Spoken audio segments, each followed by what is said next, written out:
Bonjour à tous, bien-aimés. Je vous invite à une lecture dans Ecclésiaste chapitre 11. Ecclésiaste chapitre 11, et je vais lire à partir du verset 1.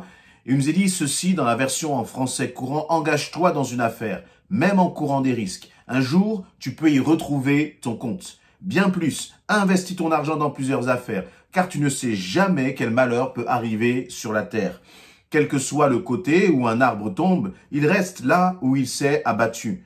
Quand les nuages sont gonflés d'eau, il se met à pleuvoir. Celui qui a peur que vienne le vent ou la pluie ne pourra jamais semer ni moissonner. Tu ne sais pas comment la vie se forme dans le ventre d'une femme enceinte. Tu peux encore moins comprendre comment Dieu agit, lui qui fait tout. C'est pourquoi sème ton grain dès le matin et jusqu'au soir, n'arrête pas de travailler. Tu ne sais pas quelle partie de ton travail réussira ou si tu tireras profit de toute ton activité. La lumière du jour est douce à voir et il est agréable d'être vivant. Amen. Voilà donc dans ce passage du livre aux Ecclésiastes, eh bien, le Seigneur nous encourage à être un peuple qui investit. En tant qu'enfant de Dieu, le Seigneur t'encourage à investir. Alors, ce n'est pas forcément dans le domaine des affaires, mais c'est de façon plus globale. Je crois que là, la Bible nous enseigne vraiment d'avoir une mentalité, la mentalité du chrétien, la mentalité du conquérant. Et c'est ce que je voudrais partager avec vous ce matin. Le Seigneur te dit, engage-toi dans une affaire, même en courant des risques, un jour tu peux y retrouver ton compte. Juste sur ce verset 1.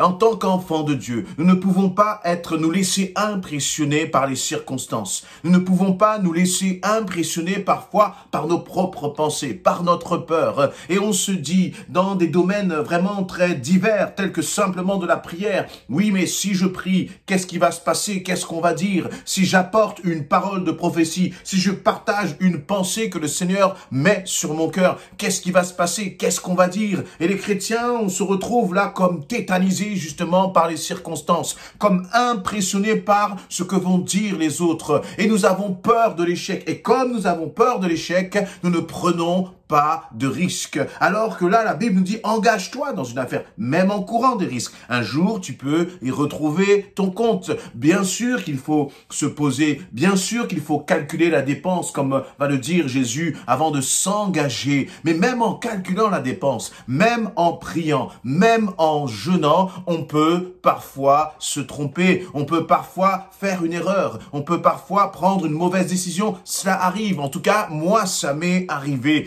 Mais dans sa grâce, à chaque fois, eh bien, Dieu m'a relevé. Dieu m'a appris à travers mes échecs, justement. Il m'a appris à mieux écouter sa voix. Il m'a appris à mieux discerner sa volonté. Mais là, la Bible nous enseigne vraiment, même en courant des risques, eh bien, à un moment ou à un autre, eh bien, si tu cherches la face de Dieu, ne te laisse pas tétaniser, ne te laisse pas comme immobilisé justement à cause de ta crainte et en ne faisant rien. Cela me rappelle d'une certaine façon cette parabole justement des talents où le maître va partir. Jésus va raconter cette parabole, le maître va partir et puis il va laisser à chacun de ses serviteurs, à un serviteur il va laisser 5 pièces d'argent, à un autre il va en laisser 3 et à un autre il va en laisser 1 pièce d'argent. Celui qui avait les 5 pièces, lorsque le maître est revenu, eh bien il avait multiplié. Pourquoi? Il avait investi, il avait très certainement pris des risques et en prenant ces risques, il avait pu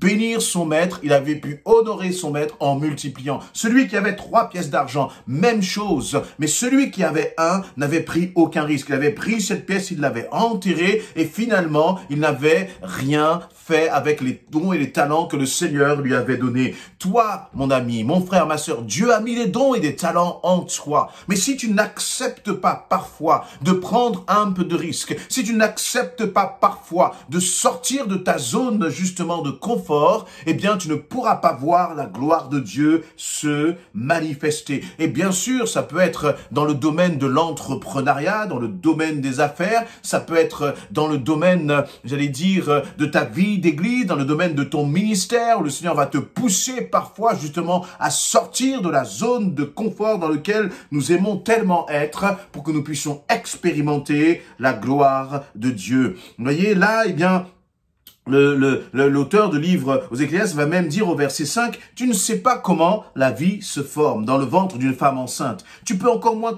comprendre comment Dieu agit, lui qui fait tout. » Que veut dire en fait? Que veut-il dire? Qu'est-ce que la parole veut dire à travers cela? Elle dit, eh bien, même comment la vie, est engendrée dans le corps d'une femme, c'est des choses que nous ne comprenons pas. Et au temps de l'Ecclésiaste, nous n'avions pas tous les moyens techniques, tous les moyens scientifiques pour pouvoir étudier, faire des radiographies, pour justement analyser tout cela et comprendre tout cela. Mais pourtant, eh bien, on voit que la femme donne vie. Même si nous ne comprenions pas à cette époque de l'Ecclésiaste comment cela a été fait, il y avait la vie, eh bien, il dit, eh bien, on ne peut pas comprendre d'une certaine façon tout ce que Dieu fait. On ne peut pas comprendre comment Dieu agit. Et donc, on doit avancer parfois sans avoir tous les éléments en main, sans tout comprendre. Dieu, lorsqu'il a fait sortir le peuple d'Israël d'Égypte, il ne leur a pas donné tous les détails justement du parcours. Mais il a fallu que ce peuple sorte justement de l'esclavage d'Égypte, en fait, qui représentait aussi cette zone, cette vie où ils maîtrisaient les circonstances. Oui, ils étaient en esclavage, mais ils maîtrisaient les circonstances et ils devaient aller dans l'inconnu. Lorsque c'était la même chose, lorsque Dieu a appelé Abraham et lui a demandé justement de quitter sa patrie, de quitter sa maison, de quitter tout ce qu'il avait pour aller justement dans cette terre où le Seigneur voulait l'envoyer, dans cette dimension vraiment de s'appuyer uniquement sur la promesse du Seigneur, sans qu'Abraham ait tous les éléments en main, sans qu'il puisse tout contrôler, sans qu'il puisse tout maîtriser. Et donc, Abraham a couru des risques. Abraham a pris des risques. Toi aussi, mon ami, mon frère, ma sœur, je crois qu'il y a des moments dans notre vie où le Seigneur nous appelle parfois à prendre des risques. Ça n'empêche pas que nous puissions passer du temps à prier. Ça n'empêche pas que nous puissions passer du temps à chercher sa volonté, à jeûner pour vraiment connaître la volonté du Seigneur. Mais la réalité, c'est qu'il y a un moment où il va falloir faire ce pas de foi. Prendre des risques, c'est cela en fait, faire ce pas de foi, dire Seigneur, je veux faire ta volonté même si je ne maîtrise pas tout, même si je ne contrôle pas tout. Et d'ailleurs, au verset 6, c'est exactement ce que l'auteur va dire en disant, c'est pourquoi sème ton grain dès le matin et jusqu'au soir. N'arrête pas de travailler. Tu ne sais pas quelle partie de ton travail réussira ou si tu tireras profit de toute ton activité. Et là aussi, je crois que ce verset nous interpelle en tant qu'enfants de Dieu. C'est un verset qui nous parle justement de s'investir, de travailler, de ne pas être là comme des paresseux, mais au contraire, de prendre parfois des risques. Et il dit, tu sèmes ton grain dès le matin jusqu'au soir. N'arrête pas de travailler.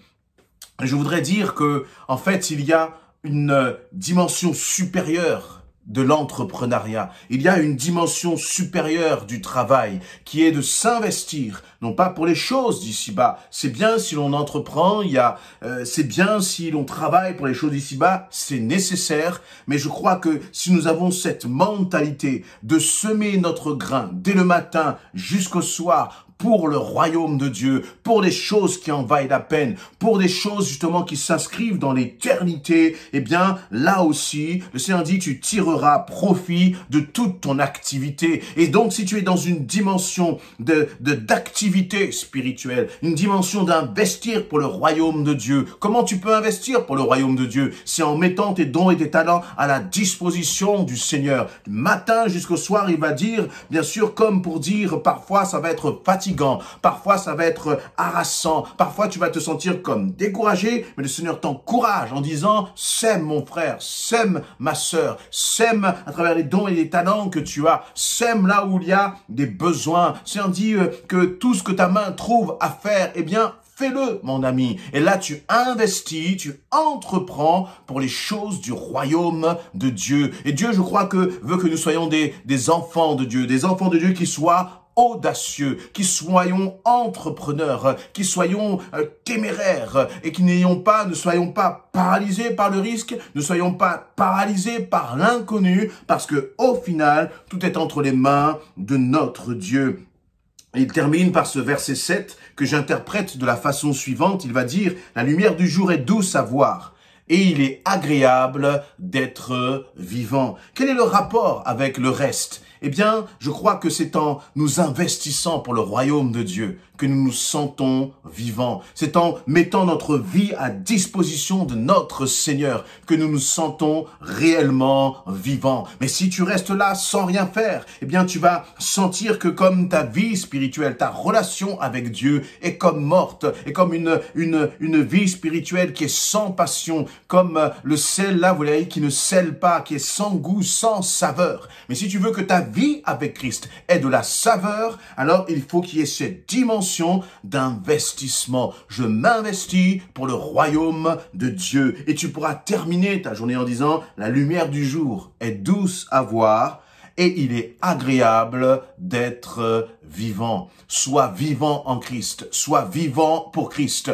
sois ce chrétien qui est entrepreneur, audacieux dans les choses du royaume de Dieu. Et tu verras combien le Seigneur, si toi tu es prêt à faire face à tes craintes, si tu es prêt aussi à faire face à l'échec. L'échec n'a rien de, de dramatique en soi. Le Seigneur te relèvera, le Seigneur te donnera la victoire au final, mais il nous dit bien que il n'y a rien de pire que de ne rien faire. Il n'y a rien de pire que de ne rien tenter. Voyez, il n'y a rien de pire que de rester là et de ne pas justement s'engager. Il dit, celui qui a peur au verset 4 que vienne le vent ou la pluie ne pourra jamais semer ni moissonner. Je répète, celui qui a peur que vienne le vent ou la pluie ne pourra jamais semer ni moissonner. C'est-à-dire que si tu regardes à tout ce qui ne pourra pas aller. Si tu regardes uniquement aux risques, si tu regardes uniquement aux obstacles, tu n'avanceras pas, tu ne feras rien, tu resteras là comme paralysé et puis au final, tu ne pourras pas récolter. Mais par contre, si tu es prêt à prendre certains risques, si tu es prêt à perdre parfois, eh bien, je crois que le Seigneur va te bénir à travers cela. L'apôtre Paul était un homme audacieux. L'apôtre Pierre était des hommes audacieux.